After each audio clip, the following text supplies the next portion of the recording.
Bonsoir et bienvenue dans votre journal du lundi 27 juin 2016. Tout de suite, découvrons les titres que nous développerons dans cette édition. L'association Stop aux violences sexuelles organise une session de formation afin de donner aux professionnels de tout secteur une connaissance de base sur les violences sexuelles. La collectivité territoriale de Martinique a lancé ce matin sa conférence de lancement de l'élaboration du schéma d'autonomie des personnes âgées et des personnes en situation de handicap. Les élèves méritants du lycée professionnel de Place d'Armes au Lamentin ont été récompensés au cours d'une cérémonie de remise de prix. L'association Écomobile présentait un nouveau genre de vélo électrique pour des déplacements plus écologiques.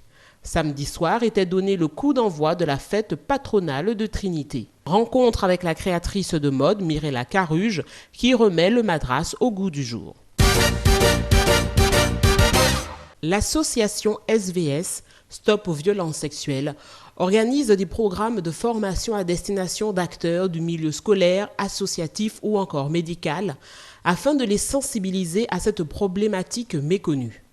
L'objectif est donc de former des personnes capables de dépister les violences sexuelles chez un individu, d'accueillir la parole des victimes et de les accompagner dans une démarche de soins. Aujourd'hui, en particulier, il y a 2 formations qui sont déployées lundi et mardi. La première, qu'on appelle les bases de la connaissance en matière de violences sexuelles. Son objectif c'est d'élever le niveau de conscience de tout le monde, de tous les professionnels de tous les secteurs, mais également des particuliers éventuellement sur le sujet des violences sexuelles. Le niveau de conscience en matière de gravité à la fois numérique et d'atteinte des personnes.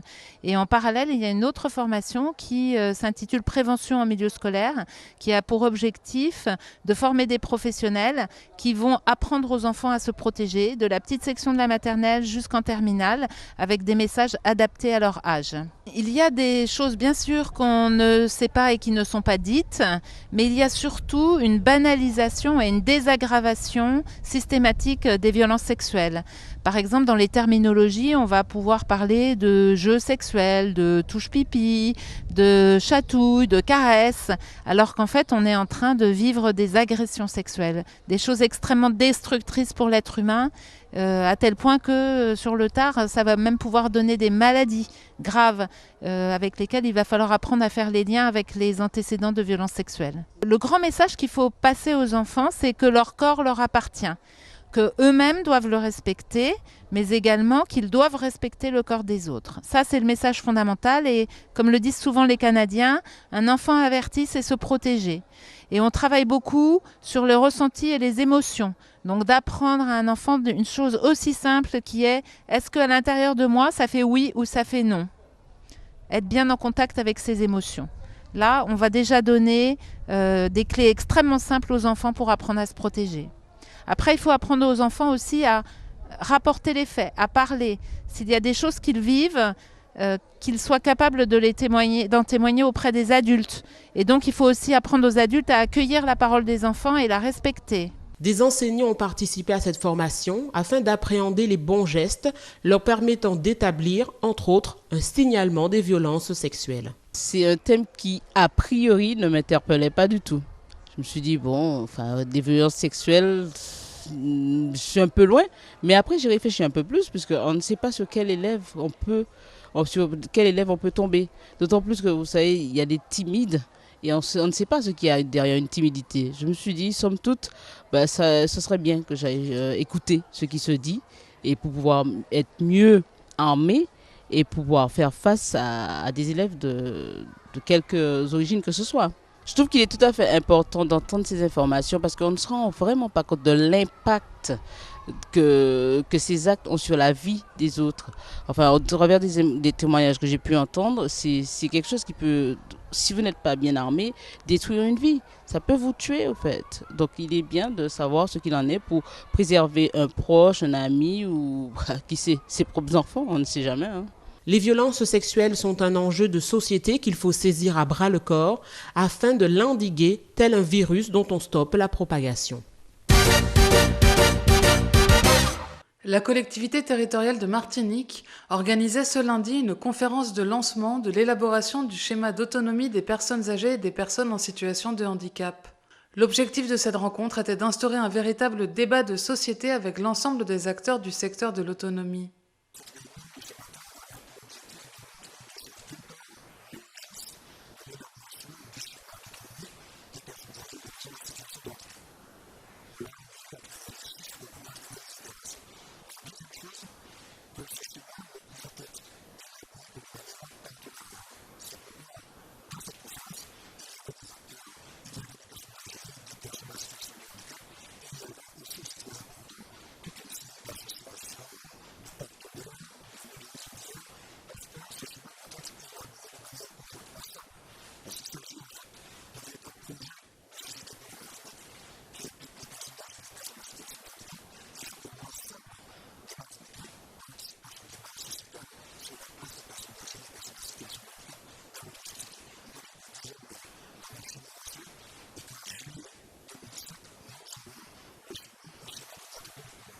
Ce schéma d'autonomie est un document qui structurera et définira pour les 5 années à venir la politique territoriale menée en direction des personnes âgées et des personnes en situation de handicap.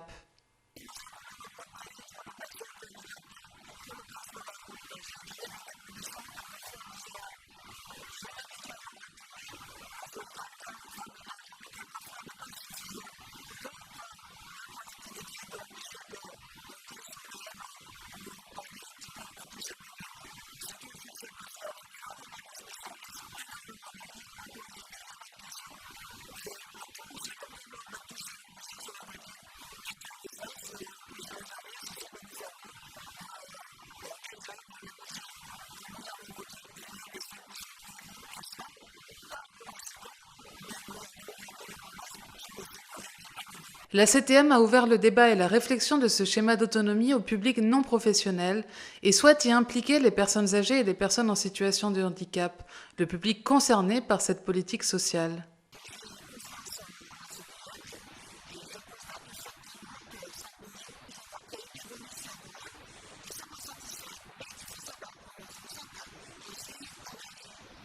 Cette convergence des politiques publiques dans les domaines du handicap et de la gérontologie devrait favoriser l'amélioration de la qualité des services rendus aux usagers grâce à une coopération et une mutualisation entre les acteurs.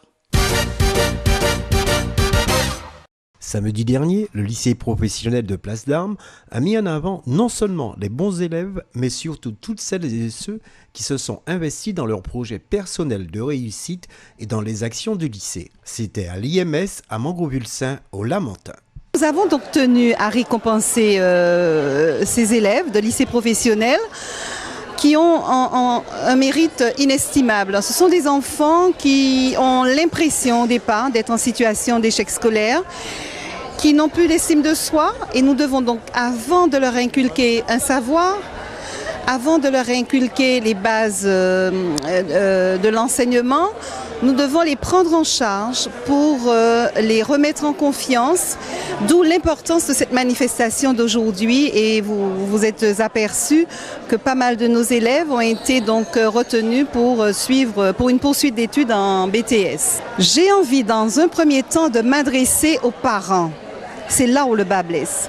J'ai envie de dire aux parents d'être présents auprès de leurs enfants. C'est tellement solennel, un parent qui encadre son enfant. J'ai envie de crier, vraiment c'est un cri du cœur. Parents, encadrez vos enfants. Parents, soyez aux côtés de vos enfants. Parents, dites à vos enfants que vous les aimez. Accompagnez vos enfants et les résultats seront là. J'ai effectué différents stages à l'aéroport, à la BDAF, la Banque des Antilles françaises, au sein de la compagnie Corsair, aussi à la police municipale du Lamentin, à l'hôtel Bambou, aux Trois-Îlets.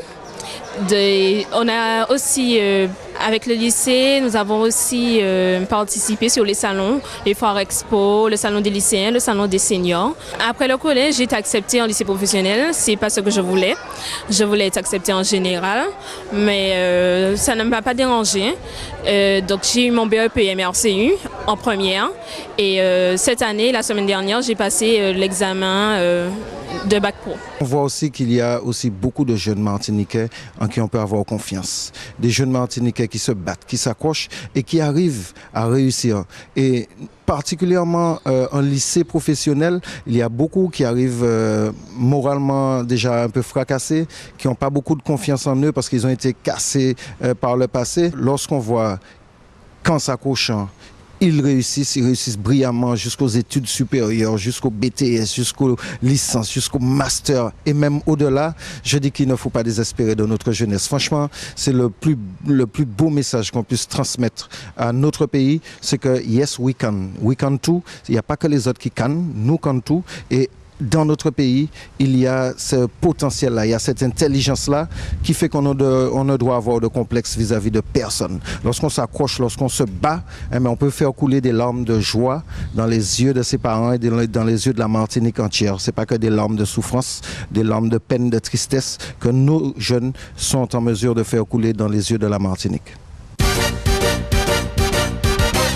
Il vous est possible d'équiper votre vélo en assistance électrique par le biais d'une roue.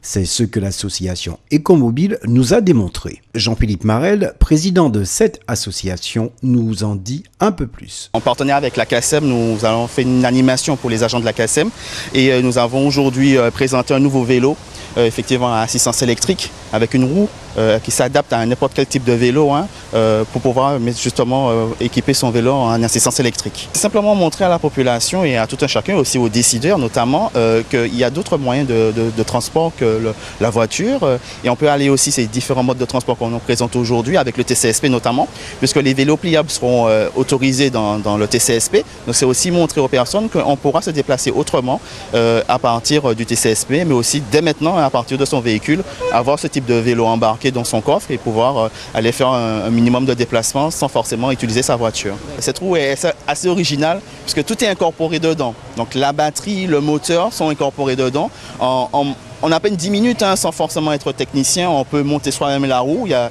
des vidéos pour pouvoir la monter. Il y a un boîtier, une console en fait qui contrôle la roue par système Bluetooth. Donc vous avez le système de charge, donc vous savez à quel niveau vous êtes en termes de charge et vous avez 3 modes de fonction. Donc vous pouvez adapter justement l'assistance en fonction mais effectivement de la difficulté que vous avez en termes de cote. Il n'y a pas forcément d'entretien, c'est simplement la batterie qui a une durée de vie, elle est de 5 ans. Mais sinon vous n'avez aucun entretien puisque tout est incorporé. Donc il n'y a aucun entretien, c'est juste vérifier à charger la batterie de temps en temps lorsqu'on n'utilise pas. Donc il ne faut pas forcément laisser se décharger mais de temps en temps la remettre en charge. Pour une charge complète de la batterie au lithium-ion, il faut compter entre 2 à 4 heures, ce qui vous permettra de parcourir approximativement 60 km. Ces roues existent en 3 dimensions, 12, 26 et 28 pouces. Et le prix ? Il faut quand même compter 800 € pour la roue de ce type de 12 pouces et puis les autres 1000, 1200. Mais par rapport à ce qu'on peut en faire effectivement, ça peut être quelque chose de vite amorti par rapport au déplacement dont on peut faire au lieu d'utiliser sa voiture. La roue est dans votre camp, à vous d'en juger. Samedi soir, la ville de Trinité a donné le la pour l'ouverture officielle de sa fête patronale. Une édition 2016 placée sous le thème « La Trinité, racine de talents et d'artistes ». Une cérémonie d'ouverture rythmée au son de groupes de rue populaires. Le maire, Frédéric Buval, et son conseil municipal ont choisi de mettre à l'honneur 14 talents trinitéens et ont reçu également une délégation de la Nouvelle-Calédonie. Trinité, terre de talents et terre d'artistes. Et nous avons tenu à mettre à l'honneur les Trinitéens qui ont une excellence dans les domaines sportifs, artistiques, musical et artisanal. Et puis aussi, nous avons tenu à ce que tous les Trinitéens qui exportent la culture trinitéenne, qu'elle soit culinaire, gastronomique, sportive, musicale, artistique, plastique, eh bien, nous avons aussi tenu à les mettre à l'honneur. C'est ainsi que nous avons recensé 14 Trinitéens et Trinitéennes qui vivent en France, qui vivent aux États-Unis, qui vivent en Allemagne, qui vivent en Australie. Et tous, ils ont répondu présent parce qu'ils ont estimé que c'était de leur devoir aussi de porter pour les jeunes Trinitéens ce message de fraternité et de convivialité, mais aussi un message d'espérance. Parce que quand on a 25 ans et qu'on est déjà chef Quand on a 25 ans et qu'on bosse aux États-Unis, qu'on est producteur, qu'on fait du théâtre, de la danse, c'est un message pour nos jeunes pour leur dire que tout est ouvert pour la jeunesse trinitéenne à partir du moment, et ils l'ont dit ce soir, à partir du moment où ces jeunes trinitéens ont la volonté farouche de se dire que tout est possible tant qu'il y a du travail. Parce qu'il faut se mettre au travail, il faut y croire et bosser pour arriver. C'est ce message qu'ils ont transmis ce soir. Je suis heureux qu'ils aient participé à l'ouverture de la fête patronale. Ce que nous avons retenu de chez vous, c'est les grands champs de bananiers, c'est les grands champs de canne à sucre, et que c'est vous-même qui gérez votre pays. Voilà, vos petits commerces, tout ça, c'est vous-même qui gérez tout ça. C'est ça que nous, on a, voilà. Parce que dans notre pays, ce n'est pas le cas. La gaieté des gens, voilà. De toute façon, on est chez nous en Calédonie. Voilà. Il n'y a pas de regarder, il n'y a pas de... On se salue, voilà. La chaleur, voilà. Entre vous et nous. On reviendra. On vous accueillera à bras ouverts chez nous en Nouvelle-Calédonie. On peut dire que c'est une très très belle fête du point de vue des invités, vous êtes présents, donc vous avez vu, hein, ça se passe très bien, tout le monde est content, beaucoup d'associations ont participé et puis là on est vraiment dans une ambiance très conviviale, il fait beau, on est sur le front de mer d'une des très belles communes de la Martinique, qu'est-ce qu'on demande de plus? Vive la Trinité, vive les artistes et puis voilà, hein. Depuis à peu près 1 an et demi, j'accepte effectivement et là je suis en train de me préparer pour me mettre un petit peu sur le marché et travailler en piano-bar. J'ai déjà commencé et voilà, pas de disque, mais en douceur, en live. Je suis content que ça se fasse de manière officielle. C'est pas simplement à la RIA. Yes, Jannick, son fait à Kabamoui.